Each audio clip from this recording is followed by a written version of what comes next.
Welcome to our study centre Mahbubganj. आज हम आप लोगों को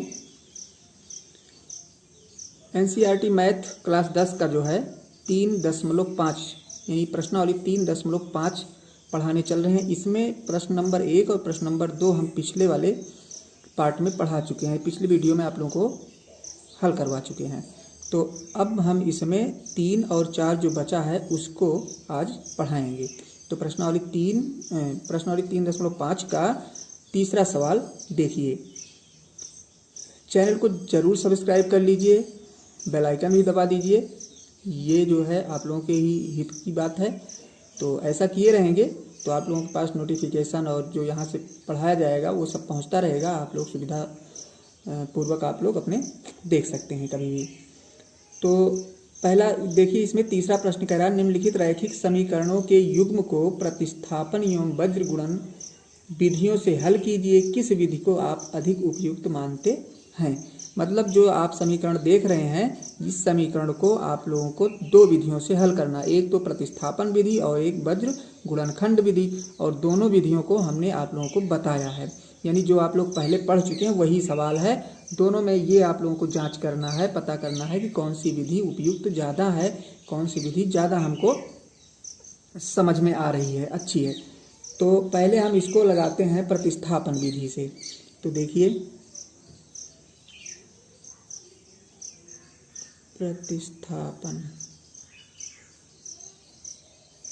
प्रतिस्थापन विधि से पहले इसको हम लगाते हैं जो आप लोग पढ़े हुए हैं। तो समीकरण 1 से, समीकरण नंबर 1 जो है इसी से हम लेते हैं। तो देखिए, यह है 8x + 5y = 9। तो हम ऐसे लिख सकते हैं 8x = 9 - 5y।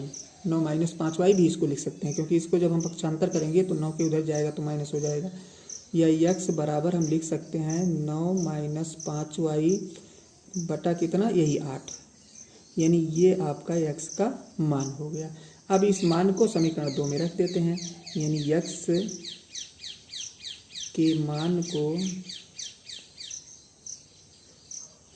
समीकरण 2 में रखने पर, तो 2 में रखते हैं। देखिए कितना होता है, समीकरण 2 यही है, जहाँ x लिखा है वहाँ पे हमको इतना सारा लिखना है। तो 3 लिख दिए, पहले 3 है ही है, 3 लिख दिए। इसके बाद x की जगह लिखना है 9 - 5y बटा 8। ये तो x का मान हो गया। प्लस है, प्लस लगाते हैं। फिर 2y है, 2y लिखते हैं। बराबर 4 है, बराबर 4 लिखते हैं। अब देखिए इसको हम सरल कैसे करेंगे।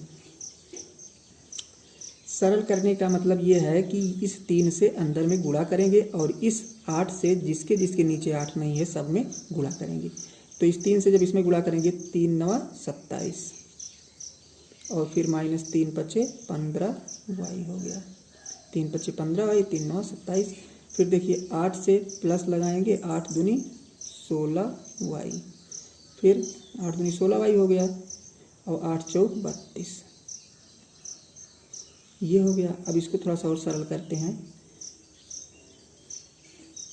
देखिए ये है 15y और ये 16y है, और इधर देख रहे हैं 27 है, तो 16y में से 15y घट जाएगा क्योंकि ये माइनस है, तो बचेगा आपका y बराबर ये 32 है। और ये जाके उधर जब पहुंचेगा तो ये क्या है, प्लस है, उधर जाके माइनस हो जाएगा। तो 32 में से जब 27 आप निकाल देंगे तो कितना बचेगा, 32 में से जब 27 आप निकालेंगे तो बचेगा आपका 5। कहने का मतलब y बराबर कितना हो गया, 5 हो गया। अब y का मान रख देते हैं, यानी y का मान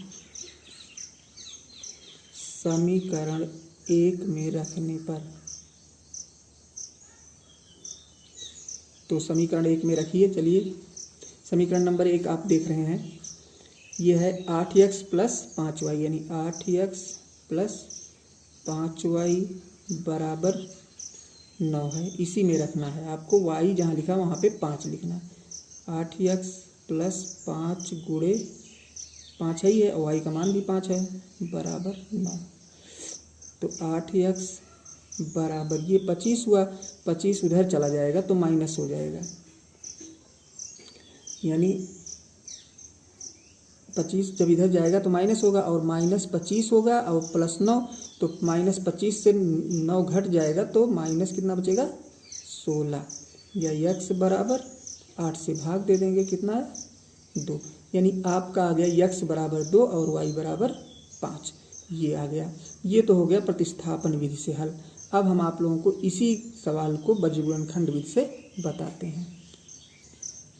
चलिए इसको अब देख लेते हैं बीजगुणनखंड विधि से। प्रश्न नंबर वही है, प्रश्न संख्या या प्रश्न सवाल आप लोगों के पास जो है वही है, उसी को बीजगुणनखंड विधि से लगाना है। तो देखिए x बटा हो जाएगा ये x बटा, पीछे वाले वीडियो में हमने आप लोगों को बताया है, देखिए इसका गुणा इससे करेंगे, इसका गुणा इससे करेंगे, यानी आप लोग देख पा रहे हैं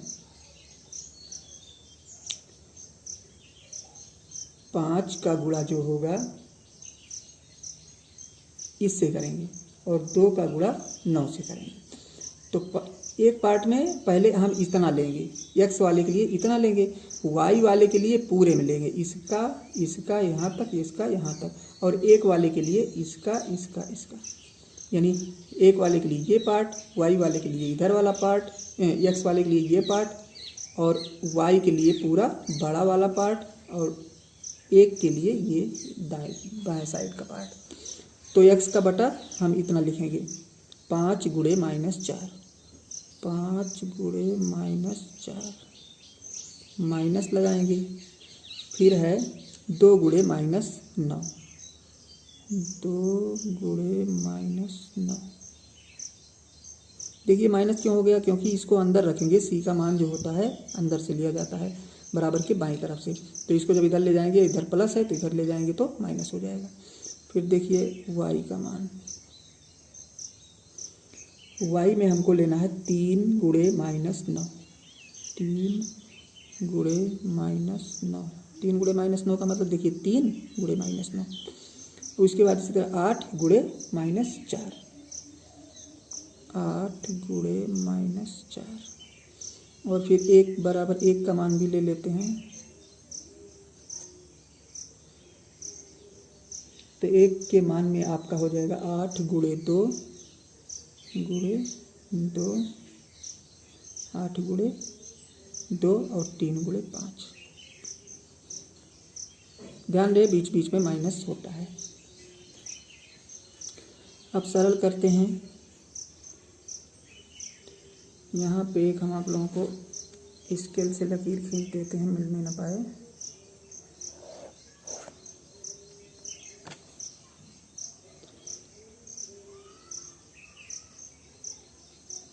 अब ये हो गया आपका, सरल करते हैं, देखिए x बटा आपका हो जाएगा 5 चौक 20 -20, और फिर ये इतना हुआ माइनस, और 9 दूना कितना होगा 18, लेकिन क्या होगा 18 -18 बराबर, क्योंकि 9 दूनी 18 हो रहा है, माइनस में है एक, तो ये बराबर y बटा 9 त्रिक 27, और ये भी -8 चौक 32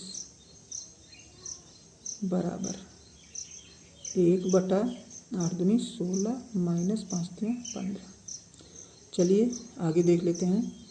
देखिए ये ब्रैकेट जब खुलेगा तो प्लस हो जाएगा, यानी x बटा -20 + 18 बराबर y बटा -27 + 32 बराबर 1 बटा 1।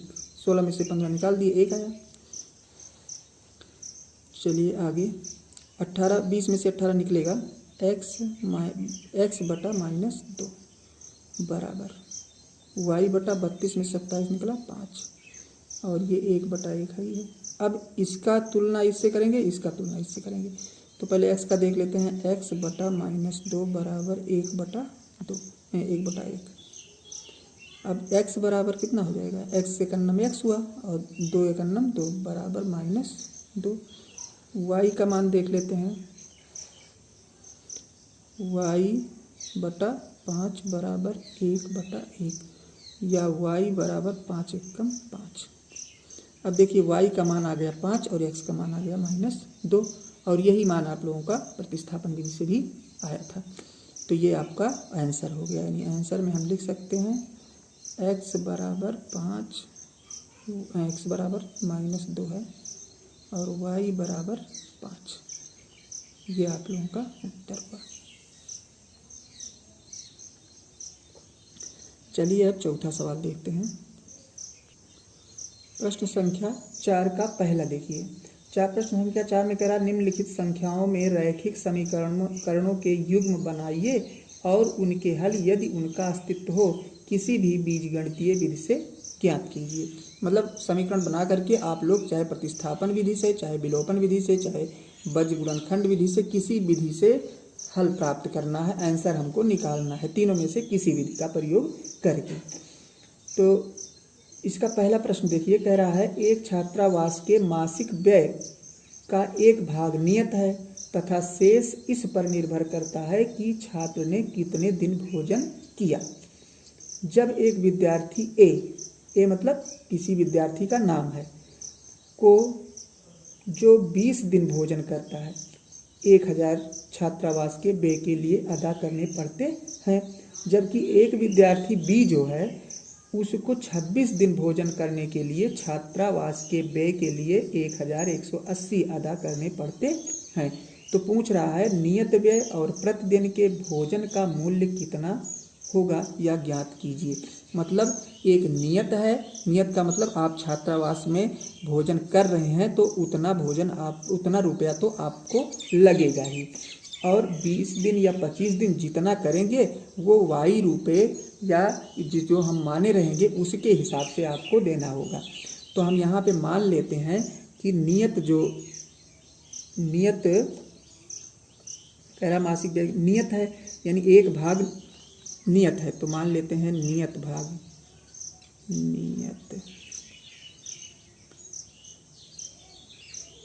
भाग x रुपया। और देखिए प्रतिदिन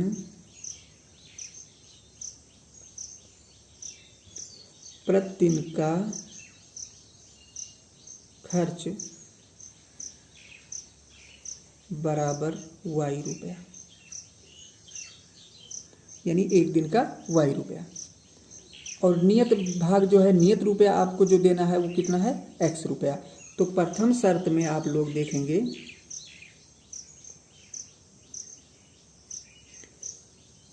प्रथम शर्त यानी x रुपया तो आपको देना ही देना है, x रुपया जो नियत है उतना तो आपको देना है, यानी आप भोजन कर रहे हैं तो उतना देना है। अब इसके बाद जितना दिन भोजन कर रहे हैं उसका खर्चा आप लोगों को y रुपये या किसी को भी ए को कह रहा है y रुपये के हिसाब से, यानी एक दिन का कितना रुपया लगेगा y रुपया।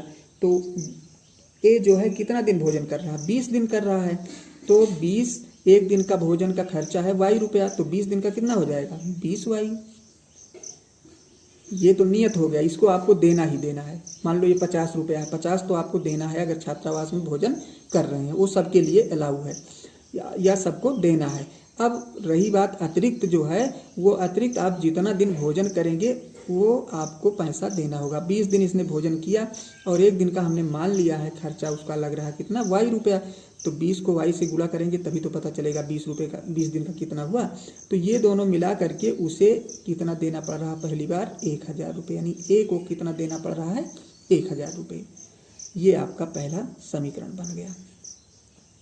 दूसरी बात देखिए, कह रहा बी यानी दूसरी शर्त में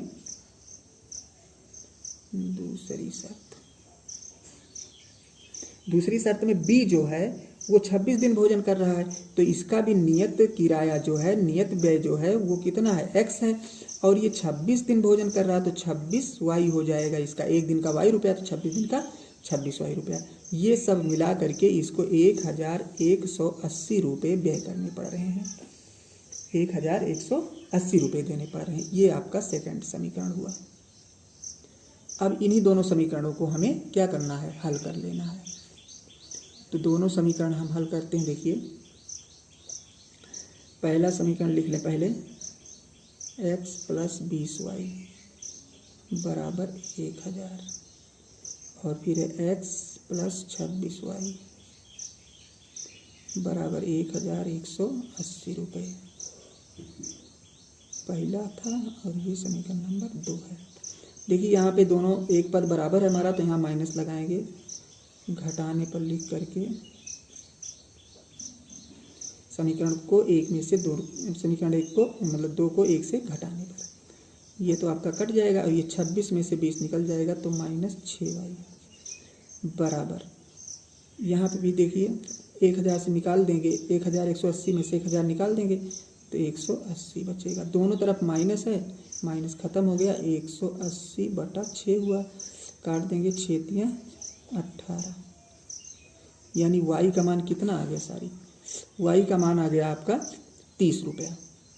यानी ये जो है y का मान आपका आया 30, यानी जो प्रतिदिन का खर्चा है, प्रतिदिन का किराया है वो कितना है, 30 रुपये। अब y का मान रख देते हैं, y का मान समीकरण 1 में रखने पर, ये हम आप लोगों को विलोपन विधि से बता रहे हैं। तो y बराबर 30 है और समीकरण नंबर आप लोग देख रहे हैं एक कितना है, x + 20y, तो x + 20y बराबर 1000 है। अब y के स्थान पे 30 लिखना है, यानी यहाँ पे हमको 30 लिखना है, x + 20 × 30 बराबर 1000। या फिर देखिए यहाँ पे कितना हो जाएगा, x बराबर 3 दूनी 600 हो जाएगा, 1000 - 600, तो x बराबर 1000 में से 600 निकाल दिए, कितना आया, 400। यानी अब आप लोगों का पता चल गया, यानी नियत खर्चा जो है, नियत व्यय बराबर कितना है, 400, और अतिरिक्त प्रतिदिन का खर्चा कितना है, 30 रुपया। ये आपका उत्तर हो गया।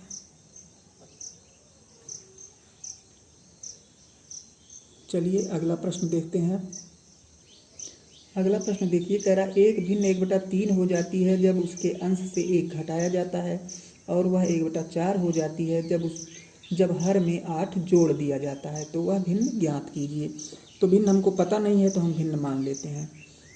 माना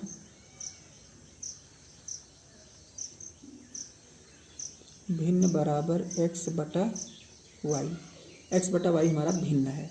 अब कह रहा भिन्न में जब कितना जोड़ा जाता है, भिन्न में 1/3 मतलब 1/3 हो जाती है जब उसके अंश से 1 घटाया जाता है।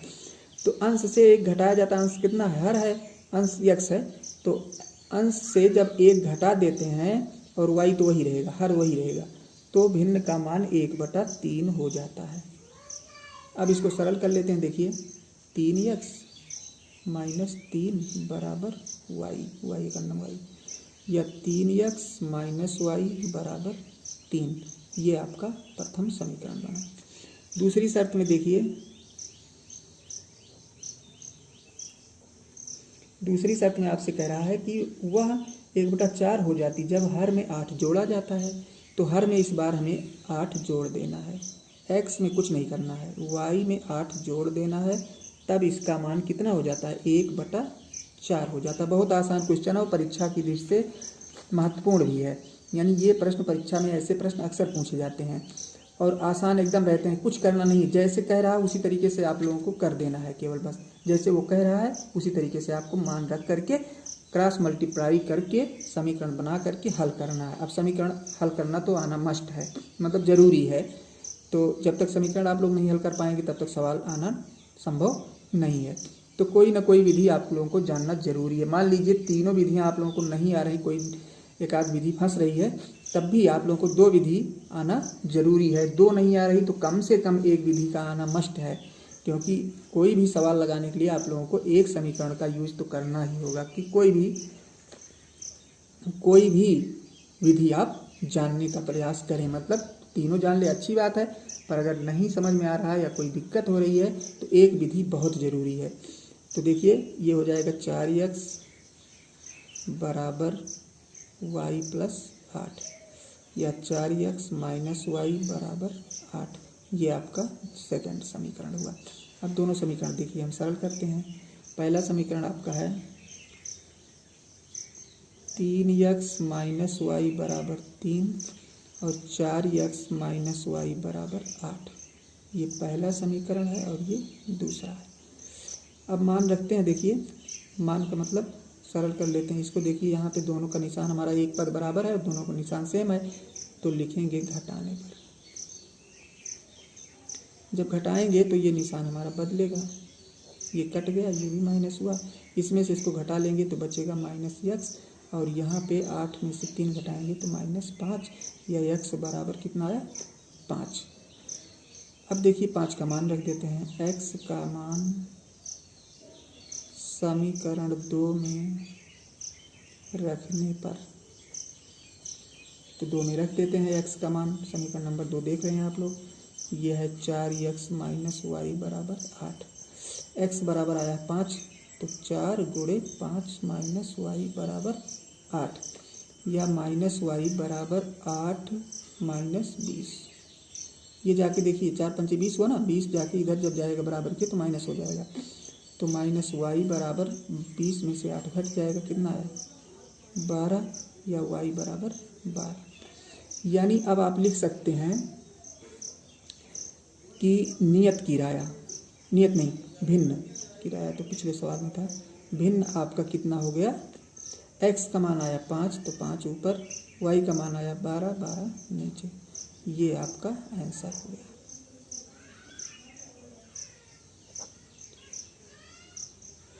तो आशा करते हैं आप लोगों को समझ में आ रहा होगा सवाल। इतने हम अच्छे ढंग से पढ़ा रहे हैं, यानी धीरे धीरे पढ़ा रहे हैं, कोई जल्दीबाजी में नहीं पढ़ा रहे हैं, हम धीरे धीरे एक एक पॉइंट आप लोगों को समझाते चल रहे हैं। अगर एक पॉइंट आप लोग समझते चलेंगे, नहीं आ रहा है तो रिवर्स करके एक बार फिर देखिएगा।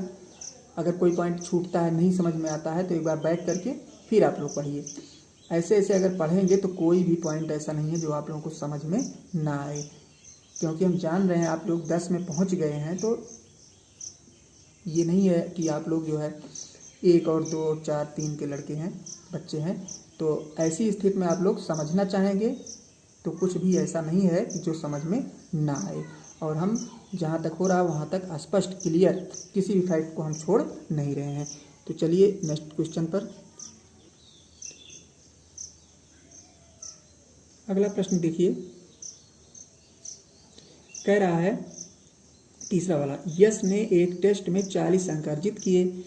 जब उसे प्रत्येक सही उत्तर पर 3 अंक मिले तथा अशुद्ध उत्तर पर 1 अंक की कटौती की गई, यदि उसे सही उत्तर पर 4 अंक मिलते तथा अशुद्ध उत्तर पर 2 अंक कटते तो यश 50 अंक अर्जित करता। टेस्ट में कितने प्रश्न थे? अब ये प्रश्न आप लोगों को हल करना है। इसमें देखिए कह रहा, मान लेते हैं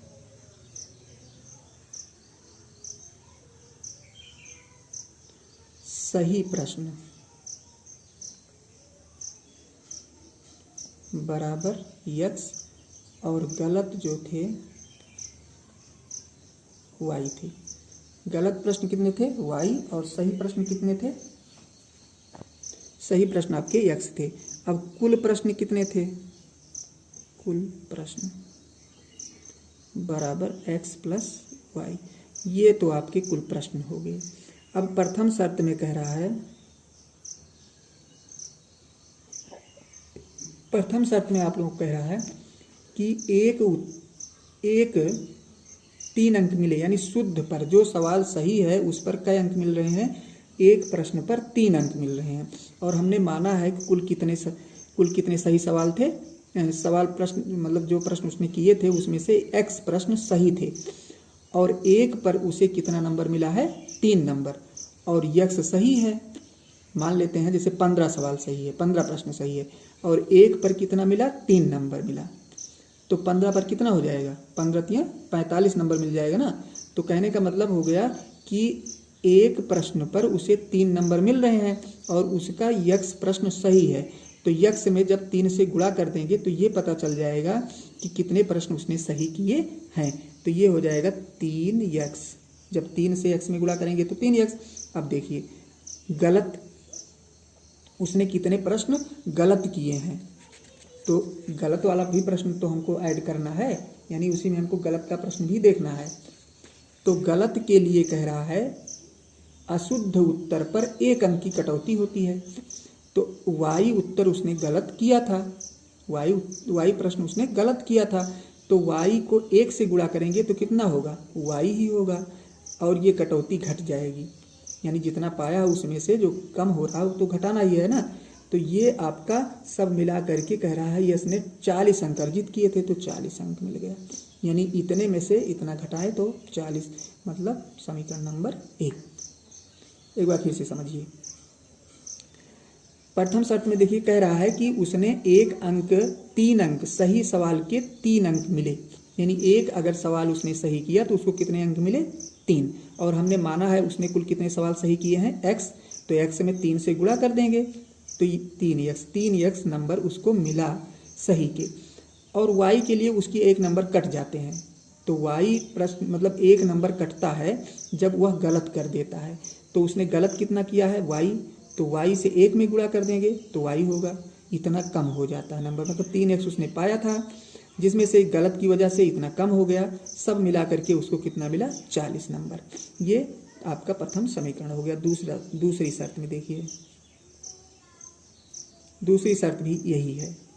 अब इसमें कह रहा है 2 अंक कटते हैं और 1 पर 4 मिलते हैं, तो 4x हो जाएगा, -2 कट रहा 2y हो जाएगा। अब मिला करके उसको कितने मिले, 50 अंक मिले, तो 50 अंक मतलब समीकरण नंबर 2 हो गया। यहाँ पे भी वही प्रथम समीकरण की तरह इसमें भी है, यहाँ पे 4 अंक मिल रहे हैं, यहाँ पे 3 अंक मिलते थे सही के लिए, यहाँ पे 1 अंक कटता था, यहाँ पे 2 अंक कट रहा है, यहाँ पे वो 40 अंक पाता था, यहाँ पे 50 अंक पाया है। बस अब ये दोनों समीकरण आपको हल करने हैं, तो चलिए लिख देते हैं समीकरण नंबर 1 और 2 हल कर लेते हैं। 3x - y बराबर 40, ये समीकरण नंबर 1 है, और 4x - 2y बराबर 50, ये समीकरण नंबर 2 है आपका। अब देखिए यहाँ पे कोई भी बराबर नहीं है, यहाँ 2y है, यहाँ y है, यहाँ 3 है, यहाँ 4 है, तो ऐसे कंडीशन में हमको क्या करना है, यहाँ पे हम समीकरण नंबर 1 में अगर 2 से गुणा कर दें तो 2y ये भी हो जाएगा, तो यहाँ पे लिखना होगा समीकरण 2 में 1 में, समीकरण 1 है ऊपर वाला, 1 में 2 से गुणा करने पर,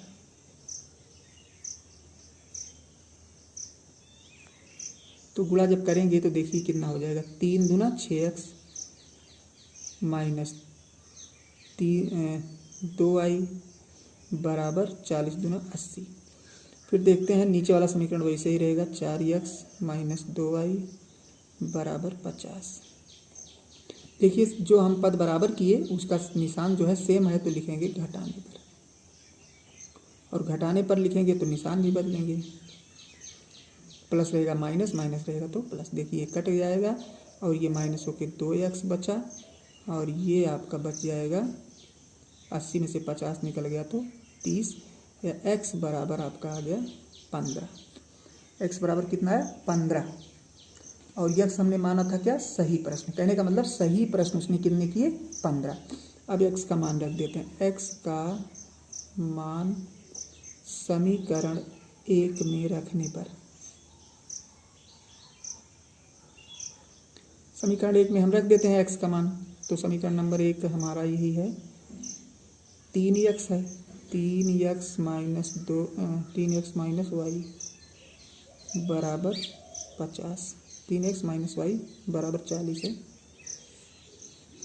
अब 3x - y है, तो x का मान 15 लिखना है हमको, 3 गुणे 15 माइनस y बराबर 40, फिर 15 45 हो गया, माइनस y बराबर 45 उधर जाएगा तो माइनस हो जाएगा, माइनस में से 40 घट जाएगा तो -5, या y बराबर 5।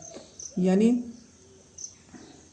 उसने कुल कितने प्रश्न किए, गलत किए 5, सही किए 15, तो कुल प्रश्न पूछ रहा है, कुल प्रश्न बराबर 15 और प्लस 5 बराबर 20। ये आपका आंसर हो गया, क्योंकि कुल प्रश्नों की संख्या पूछ रहा है, टेस्ट में कितने प्रश्न थे ये आपसे पूछ रहा है। तो चलिए अब नेक्स्ट क्वेश्चन पर चलते हैं। अगला प्रश्न देखिए 4 का चौथा प्रश्न। कह रहा है एक राजमार्ग पर दो स्थान ए और बी 100 किलोमीटर की दूरी पर हैं। एक कार ए से तथा दूसरी कार बी से एक ही समय पर चलना प्रारंभ करती हैं। यदि ये कारें भिन्न भिन्न चालों से एक ही दिशा में चलती हैं तो वह 5 घंटे पश्चात मिलती हैं। दोनों कारों की चाल ज्ञात कीजिए। तो मान लेते हैं, माना ए की चाल बराबर x किलोमीटर प्रति घंटा और बी की चाल y किलोमीटर प्रति घंटा, बी की चाल y किलोमीटर प्रति घंटा और x की चाल मतलब ए की चाल जो है ए है, ए की चाल x किलोमीटर घंटा और बी की चाल y किलोमीटर घंटा। 5 घंटे में कह रहा है, 5 घंटे में ए जाएगा बराबर 5x और 5 घंटे में बी जाएगा 5y। अब इन दोनों का अंतर कितना है? अंतर कह रहा 100 है, यानी दोनों कारें, एक यहाँ पे मान लीजिए एक यहाँ पे है, तो दोनों के बीच की दूरी कितना है दिया गया है 100। तो हम लिख सकते हैं 5x plus minus 5x minus 5y बराबर 100। अंतर है ये, या x माइनस वाई बराबर 20। ये आपका पहला समीकरण हो गया। दूसरे समीकरण में देखिए कह रहा है कि अगर दोनों कारें, यानी दोनों कार, हम दूसरा समीकरण किस टाइप से बनाएंगे, यानी दोनों अगर एक एक घंटा चलती हैं, यानी दोनों अगर एक, ये तो 5 घंटा कह रहा है और एक ही दिशा में चलती हैं, मतलब दोनों कार जैसे एक यहाँ है एक यहाँ है, ये इधर को चले और ये इधर को चले, तो एक ये दोनों को तय करना पड़ेगा। एक की चाल x है, एक की चाल y है, तो ये कितना चलेंगी, दोनों मिला करके 100 चलेंगी, यानी 100 दूरी है इन लोगों को और दोनों को जोड़ना होगा, यानी दोनों को प्लस करके हमें x प्लस वाई बराबर 100। इसको फिर से देखिए, यानी दोनों कारें जब एक ही दिशा में चलेंगी तब तो हमारा समीकरण बनेगा ये, क्योंकि दोनों का अंतर 100 बता रहा है। तो एक ही दिशा में चलेंगी तो एक कार इधर से चली, दूसरी कार यहाँ से बढ़ी, मतलब इस टाइप से एक ही दिशा में चल रही हैं। लेकिन जब दोनों कारें एक दूसरे के विपरीत चलेंगी, ये इधर को चलेगी ये इधर को चलेगी, तो दोनों की चाल जो है जुड़ जाएगी और दोनों की दूरी कितनी है 100 किलोमीटर, यानी यहाँ से यहाँ तक की दूरी कितनी है 100, और दोनों की चाल जो है हम जोड़ लेंगे तो हमको पता चल जाएगा, यानी x प्लस वाई दोनों की चाल हो जाएगी और ये दोनों के बीच की दूरी है। तो ये दूसरा समीकरण। अब दोनों को देखिए हम हल कर रहे हैं। देखिए यहाँ पे ये प्लस माइनस से कट जाएगा, बचा आपका 2x बराबर 120 या x बराबर 60, यानी x की चाल जो है कितना है, मतलब a की चाल कितनी है x जिसको हमने माना था वो है आपका 60 किलोमीटर प्रति घंटा। x का मान समीकरण 1 में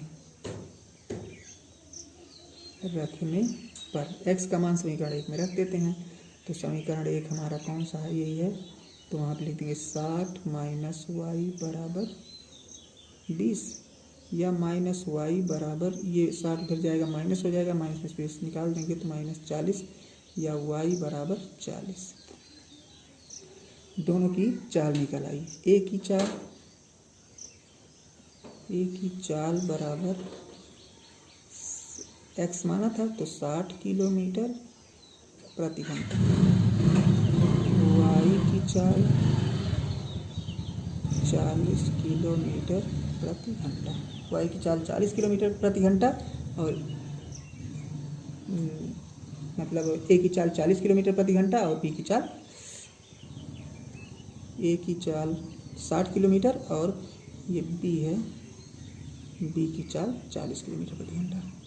चलिए नेक्स्ट क्वेश्चन पर, चलिए प्रश्न संख्या 5 देख लेते हैं। 4 का 5वां प्रश्न करा, एक आयत का क्षेत्रफल 9 वर्ग इकाई कम हो जाता है यदि उसकी लंबाई 5 इकाई कम कर दी जाए और चौड़ाई 3 इकाई बढ़ा दी जाती है।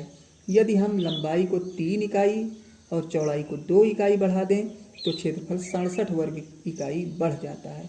आयत की सीमाएं ज्ञात कीजिए। तो देखिए हम मान लेते हैं यहाँ पे, माना आयत की लंबाई बराबर x और चौड़ाई बराबर मान लेते हैं कितना है, y है।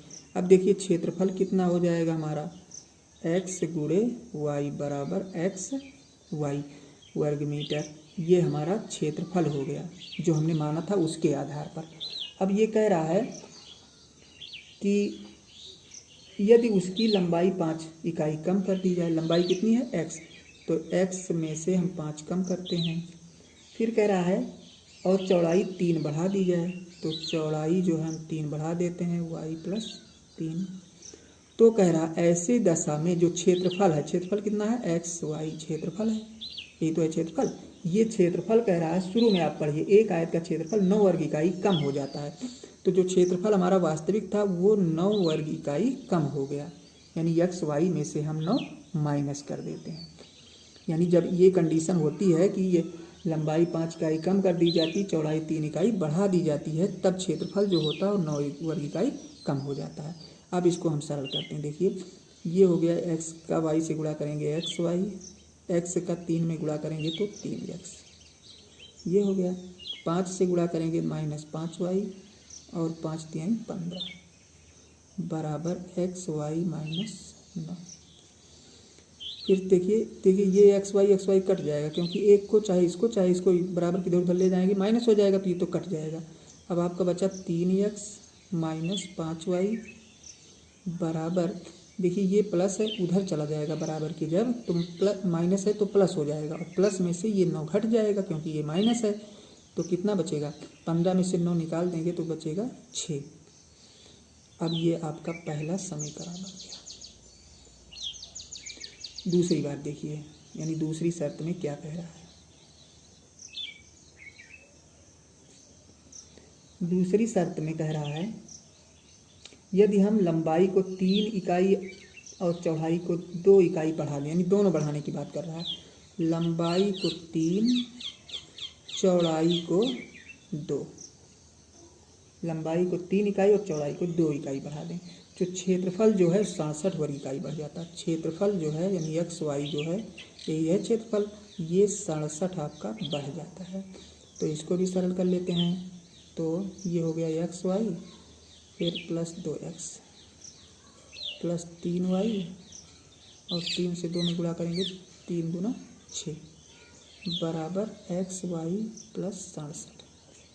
देखिए इसका गुणा करने का ये भी देख लीजिए, किसी किसी छात्र को नहीं आता होगा तो इसको भी देख लीजिए। देखिए x का गुणा पहले इसमें करेंगे तो x y हो जाएगा, फिर x का गुणा 2 में करेंगे तो 2x हो जाएगा, x का काम खत्म हुआ। फिर 3 से देखिए, 3 का गुणा जब y में करेंगे 3y हो जाएगा, और 3 का गुणा जब 2 में करेंगे तो 3 दूना 6 हो जाएगा। इधर कुछ नहीं करना, वैसे लिख लेना, ये भी कट जाएगा, एक तरफ दोनों तरफ प्लस प्लस है तो इधर उधर एक को ले जाएंगे तो माइनस होकर कट जाएगा। बचा आपका 2x प्लस 3y बराबर 67, ये जाएगा माइनस हो जाएगा क्योंकि इधर प्लस है उधर जाएगा माइनस हो जाएगा, तो कितना बचेगा 61। ये आपका समीकरण नंबर 2 हो गया। अब दोनों समीकरणों को हमें हल कर लेना है, हमारा आंसर आ जाएगा।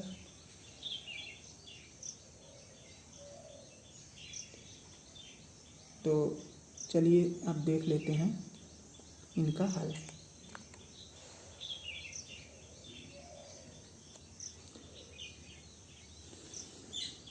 तो पहला समीकरण है आपका 3x माइनस 5y बराबर 6, पहला था। दूसरा है 2x प्लस 3y बराबर 61, दूसरा। अब इसको देखिए, इसमें कोई भी पद हमारा ऐसा नहीं है जो बराबर हो, यहाँ 3 है 5 है, यहाँ 3 है 2 है, तो ऐसा करते हैं हम समीकरण 1 में 2 से तथा, यानी समीकरण 1 में 2 से कर देंगे, 2 की यहाँ 6 हो जाएगा, और समीकरण नंबर 2 में 3 से कर देते हैं, तथा 2 में 3 से गुणा करने पर गुणा करने पर हो गया। अब 2 से करेंगे 2 तिहाई 6x माइनस 2 पंचे 10y बराबर 2 छक 12।